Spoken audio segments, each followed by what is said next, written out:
Assalamualaikum warahmatullahi wabarakatuh. Nah, jumpa lagi ya dengan Ibu. Di sini Ibu akan menjelaskan pelajaran bahasa Sunda nya kelas genep nyaeta halaman 22, 23 jeung 24 di buku paket kelas 6. Nah, dirinya atau di itu teh aya nya bagian B. Bagian B nyaeta nulis. Hiji ngagunakeun tanda baca. Nah, tanda baca teh aya opat. Yang nuka hiji nyaeta tanda titik, tanda koma, tanda tanya, jeung tanda panyeluk atau tanda seru. Nah, tanda titik itu biasanya dipakai untuk mungkas kalimat atau menggunakan kalimat pembuka ya, atau untuk mengakhiri suatu kalimat di dalam paragraf. Itu juga termasuk kepada penggunaan tanda titik ya. Contoh seperti jaka geus lila nyobat jeung ucok tanda titik ya, atau seperti gini. Bapak indit ka Bandung isuk-isuk titik. Nah, itu juga termasuk kepada penggunaan tanda titik pada akhir kalimat. Nah, yang kedua yaitu tanda koma. Tanda koma yaitu dipakai untuk mengurai sesuatu ya, atau sesuatu bagian. Itu juga sama ya. Contoh seperti ibu atau emak meser gula berem, koma ya, terus minyak, koma jeung sasa titik. Nah, itu juga uraian, pemisahan bagian-bagian. Nah, itu juga ditandai atau digunakan tanda koma ya. Yang ketiga yaitu tanda tanya. Nah, tanda tanya itu diperuntukkan untuk kalimat untuk bertanya ya. Biasanya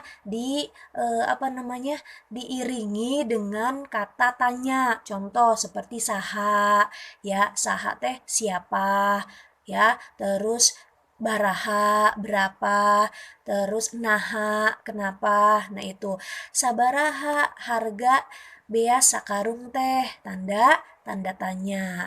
Terus saha nami abdi, tanda tanya. Nah, itu biasanya diperuntukkan untuk kalimat-kalimat tanya. Nah, yang terakhir yaitu tanda panyeluk. Tanda panyeluk itu kalau bahasa Indonesia namanya tanda seru. Nah, tanda seru itu diperuntukkan untuk kalimat perintah atau kalimat meminta.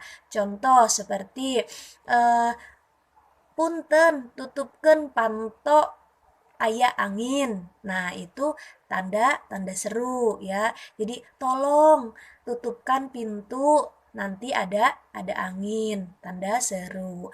Atau calik gerak, calik apa? Duduk cepetan duduk gitu ya. Itu juga termasuk kepada menggunakan tanda seru. Atau ulah gandeng. Nah, ulah gandeng apa? Jangan berisik. Nah, itu juga termasuk kepada penggunaan untuk tanda panyeluk. Nah, bisa dipahami sampai sini?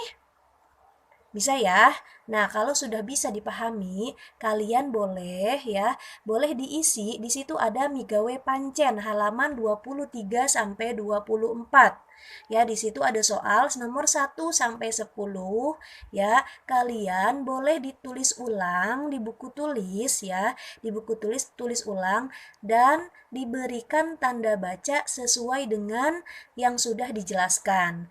Kayak seperti nomor 1, ibu nama ti Sulawesi ngen bapana ti Papua. Nah, itu ada berapa tanda titik atau ada berapa tanda baca? Kalau emang 2, ditulis 2 di mananya seperti ada yang tanda komanya di ibuna koma. Nah, itu boleh kalian diisi ya. Ibuna koma mah ti Sulawesi ngan bapana ti Papua titik. Nah, itu juga di akhirnya dititikin. Jadi ada berapa satu kalimat itu ada berapa tanda baca. Kalau ada 1 ya 1, kalau ada 2 berarti ditulis 2. Paham ya sampai sini? Paham ya? Mudah-mudahan paham ya. Nah, nanti ditunggu sama ibu jawabannya ya.